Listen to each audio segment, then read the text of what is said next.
इस वक्त हम पहुंचे हैं बिजपुरी में, जो कि यहाँ पर कुछ ग्रामीण जो हैं धरना प्रदर्शन करने पर मजबूर हैं।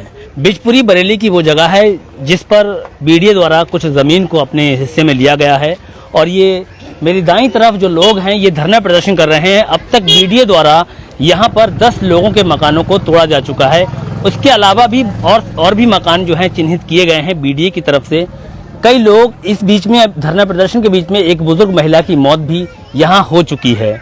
लोग अपनी समस्याओं को लेकर बेघर होकर यहाँ बैठे हुए हैं। इन लोगों से जानेंगे कि किन परेशानियों को लेकर गुजर रहे हैं। एक बाबा और भी हैं जो काफ़ी बीमार हैं, पैरालिसिस का शिकार हो चुके हैं, वो भी इस धरना प्रदर्शन में शामिल हैं।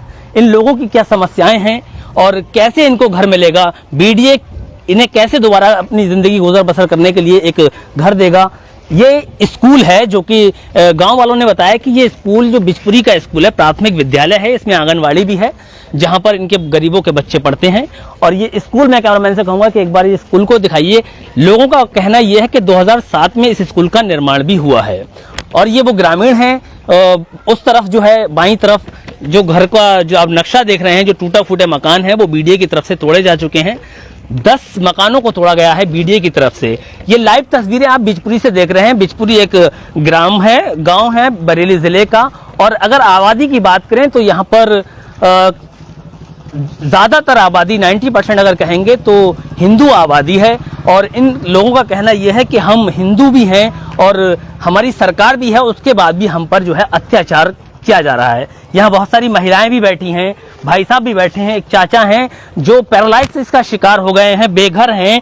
इनसे जानेंगे कि कब से पैरालिसिस हैं और कब से जो है यहाँ पर प्रदर्शन कर रहे हैं। चाचा क्या नाम है आपका? हाँ, सत्यपाल नाम है मारो। सत्यपाल जी, कब से यहाँ आप धरना प्रदर्शन पे बैठे? अब हो गए 15-16 दिन हो गए बैठे हुए। अच्छा, पैरालिसिस आपको कब से हुआ? अभी भैया अभी से जब हमें मकान टूटेंगे तो हम मकान तोड़ने के बाद, टूटने के बाद आप पैरालिसिस हो गए? हाँ। अच्छा, अगर आपकी आवाज ये देश की सरकार तक पहुंचे तो क्या कहना चाहेंगे सरकार से? सब तो धन्यवाद करेंगे। धन्यवाद साहब, धन्यवाद। अच्छा, हाँ। सरकार से क्या चाहते हैं? आपके मकान दोबारा मिले या फिर हमें मुआवजा मिले? हमें मुआवजा ना चाहिए, हमें मकान चाहिए। अच्छा, मकान दे दें।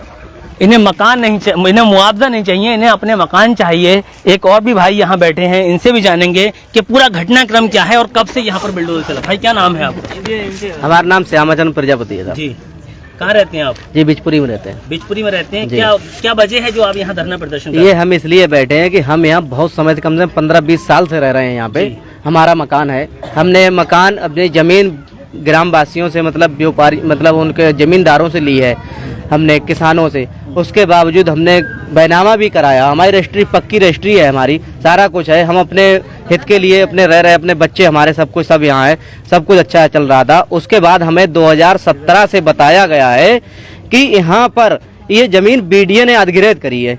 कब करी है? हमने इसका अपना जवाब लिया तो उन्होंने बताया कि 2004 में अधिग्रहित करी है।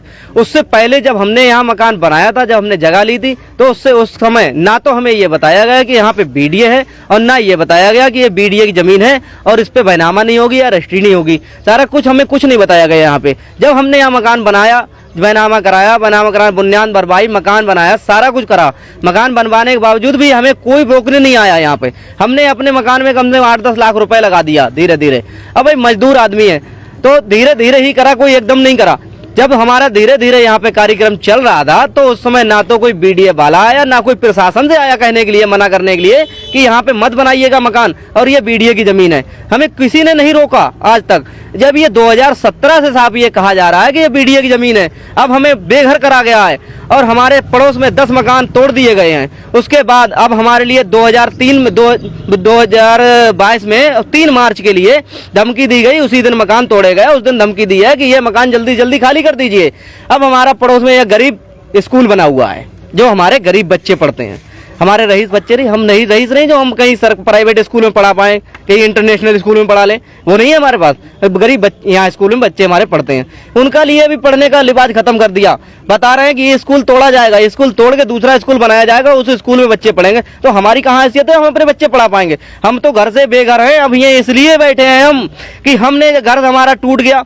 जब 10 वो टूट गए तो ये भी हमारे टूट जाएंगे।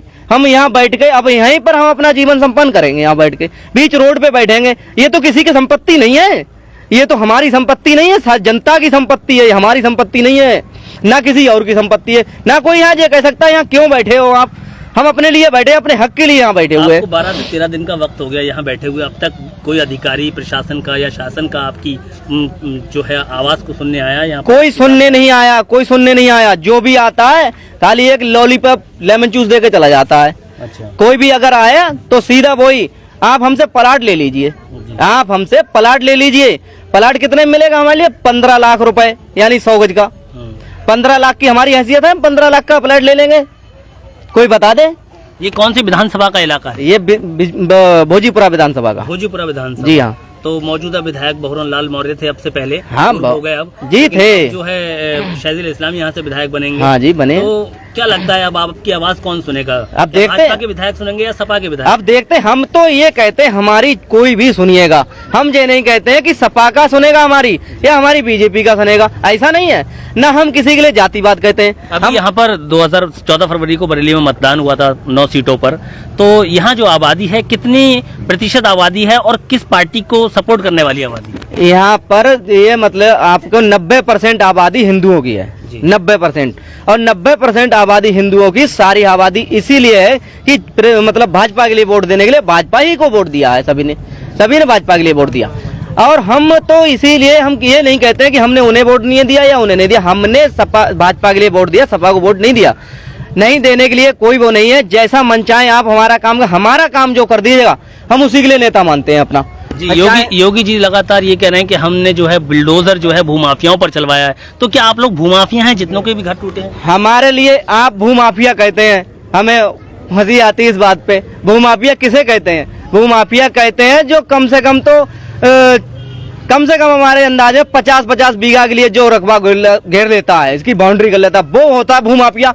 हम भूमाफिया अगर होंगे, ये 33 गज का मकान है, 100 गज के और 50 गज के मकान में हम भूमाफिया बन जाएंगे? हम इसका भूमाफिया है? अरे योगी जी के लिए मैं कहता हूँ वो अपना कोई पर्सनल आदमी यहाँ भेजे, किसी भी रूप में भेजें और यहाँ आके उसकी इंक्वायरी करवाएं, यहाँ आके और इसका सर्वे करवाएं और देखें कि ये भूमाफिया है और या मतलब कोई भी, या हम अब मजदूर आदमी है, ये मजदूर आदमी है या भूमाफिया है? हमारे यहाँ पे बैनामा देख लीजिए किस बात के हैं, किस लिए हैं और कब करवाए बैनामा और किसने करवाए, ये भी देख लीजिए। कब किसी ने अगर मना करा होता किसी ने हमारे लिए बैनामा करने के लिए, तो हम बिल्कुल नहीं कहते। और एक बात हमारी पर्सनल है, हमारा यहाँ पर 2 गाटा संख्या है, एक 937 और एक 956।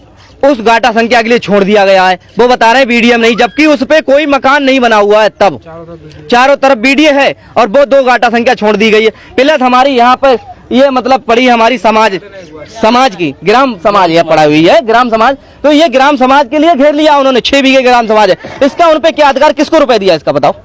हमारा किसको रुपए दिया है इस ग्राम समाज के लिए? बीडीए वालों ने किसको रुपए दिया है? कोई रुपए हमारे लिए नहीं है। हमारा रुपए जानबूझ के और हमारे लिए हमारी खदाई जा रही है।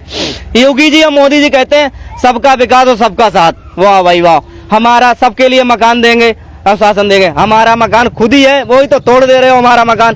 जिंदगी में कभी तो बना पाए हम, अब अगले बना पाए कि नहीं बना पाए। रोड पे हमारे बच्चे बैठे सब, हम लोग कहते हैं कि मतलब कि वो मकान दे रहे हैं, किसके लिए मकान दे रहे हैं? हमें तो कभी मकान नहीं दे रहे, हमारा खुद ही तोड़ दिया जा रहा है। जब हमें लगता है कि हमारा मकान तोड़ रहे हैं और तोड़ रहे हैं, तो हमें वो अपनी तरफ से क्या देंगे, क्या देंगे? एक बात बताइए कि जो मकान तोड़े गए हैं, क्या इनमें से कोई मकान ऐसा भी है जो प्रधानमंत्री आवास योजना के अंतर्गत प्रधानमंत्री आवास योजना की धनराशि से बना हो? नहीं, ऐसा कोई नहीं है, ऐसा कोई मकान नहीं है जो प्रधानमंत्री की धनराशि से बना हो। यहाँ पे सब अपनी अपनी जमीन मोल लेके और अपने अपने पैरों पे खड़े होके और उसने दिन की कमाई करके और तभी बच्चों को भी खिला के तब बनाया है। कब तक इस धरना प्रदर्शन को आप जाएंगे? धरना प्रदर्शन को मैं ये चाहता हूँ कि हमारी समस्या कल अगर सॉल्व हो जाए तो कल हम धरना प्रदर्शन खत्म कर देंगे।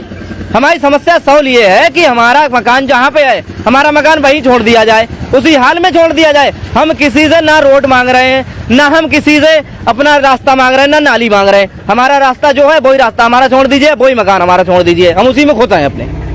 तो ये बिचपुरी के लोग हैं जो अपनी मांगों को लेकर लगातार धरना प्रदर्शन जारी किए हुए हैं। 10 लोगों के मकानों को तोड़ा जा चुका है, अभी और भी लोगों के मकानों को चिन्हित किया गया है। एक और भाई हैं, इनकी भी बात जान लेते हैं, वो कहना है कुछ चाहते हैं अपनी समस्याओं को लेकर। भाई क्या नाम है आपका? राजन सक्सेना। जी राजन जी, क्या किस वजह से धरना प्रदर्शन करने पर बैठे हुए हैं? धरना प्रदर्शन करने के लिए मजबूर है, सबकी सब मजबूर हैं एकदम से कि हमारे घरों को चिन्हित कर दिया गया है, अवैध बता के हमारे लिए भूमाफिया बता के हमें बेघर किया जा रहा है। इस सरकार में, जिस सरकार से सारी उम्मीदें थी हमारी, ये पूरा हिंदुओं का गांव है, 90% वोटिंग हुई है बीजेपी के लिए इस गांव से, फिर भी कोई ना विधायक, ना सांसद, ना कोई जनप्रतिनिधि यहाँ पे सुनने नहीं आया अभी तक।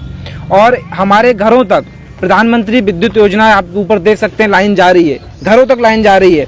ये जब अगर हमारे घरों तक जा रही थी तो उस दिन हमें अवैध क्यों नहीं बताया गया? जब हमारे घर अवैध थे तो उस दिन तब ये लाइट हमारे घर तक क्यों पहुंची? विद्युत योजना, प्रधानमंत्री विद्युत योजना, एक सड़क थी यहाँ पर 55 लाख रुपए का उसका एस्टीमेट था, 300 मीटर सड़क का, उसको वो प्रधानमंत्री ग्रामीण सड़क योजना के अंतर्गत बनाई गई थी। 2011 में बीडीए ने उसको तोड़ दिया। जो आप ये काम कर रहे हो तोड़ने का, तो इससे फायदा क्या होगा? आप जो धनराशि उसमें लगी, 55 लाख रुपए लगा, आपने उस धनराशि के लिए, भारत की अर्थव्यवस्था के लिए तोड़ दिया, खत्म कर दिया। जिसे कहते हैं ना, एक नोट को जला दिया आपने, वो राशि खत्म हो गई। आप एक भारत की अर्थव्यवस्था के लिए तोड़ने का काम कर रहे हो। आज इस स्कूल में कम से कम कितना भी रुपए कम लगा होगा, तो उसमें 10 से 15 लाख रुपए इस स्कूल में लग चुका है। प्राइमरी स्कूल में बहुत सारा अच्छा फंड आता है स्कूलों के विकास के लिए। आज आप इस स्कूल को तोड़ने के लिए बात कर रहे हैं, तो आप स्कूल नहीं तोड़ रहे हैं, एक आज आप भारत के नोटों की गड्डी में आग लगा रहे हैं। ये अधिकारी कैसे हैं? ये अधिकारी कहां से आ रहे हैं इस तरह की मानसिकता के, जो एक भारत की, एक अखंड भारत बनाने की, एक नव भारत बनाने की, विश्व गुरु बनाने की बात करता है। एक तरफ भारत का पूरा देश है, पूरी जनता बात करती है, पूरी पार्टियां बात कर रही हैं, भाजपा बात कर रही है कि हम भारत को विश्व गुरु बनाएंगे, लेकिन ये अधिकारी 2022 में अभी एक स्थिति कर रहे हैं कि जिस गरीब ने अपनी मेहनत से बनाया अपना मकान, आप उसके लिए बेघर कर रहे हो, और आप उन लोगों के लिए दे रहे हो। पहले हमें बेघर करोगे, फिर बाद में हमसे कह दोगे हम आपके लिए तो प्रधानमंत्री आवास के तहत आपके लिए हम एक घर दे रहे हैं। मतलब आप एहसान जता रहे हो लोगों के लिए। क्या आप बेवकूफ बना रखा लोगों के लिए कि पहले उनको बेघर करो, फिर आप दिखा दो कि अरे ये तो बेघर लोग थे, हमने इनके लिए एक चाबी पकड़ा दिया, भैया इसमें रहो। वो भी कैसे बना रहे हो आप देख सकते हैं। यहाँ स्थिति 25 गज जगह में कौन परिवार रह लेगा? प्रत्येक परिवार में 4 से 5, 6, 7 सदस्य रहते हैं। जनसंख्या नियंत्रण कानून तो है नहीं आपके देश में कि 4 ही लोग होंगे एक परिवार में।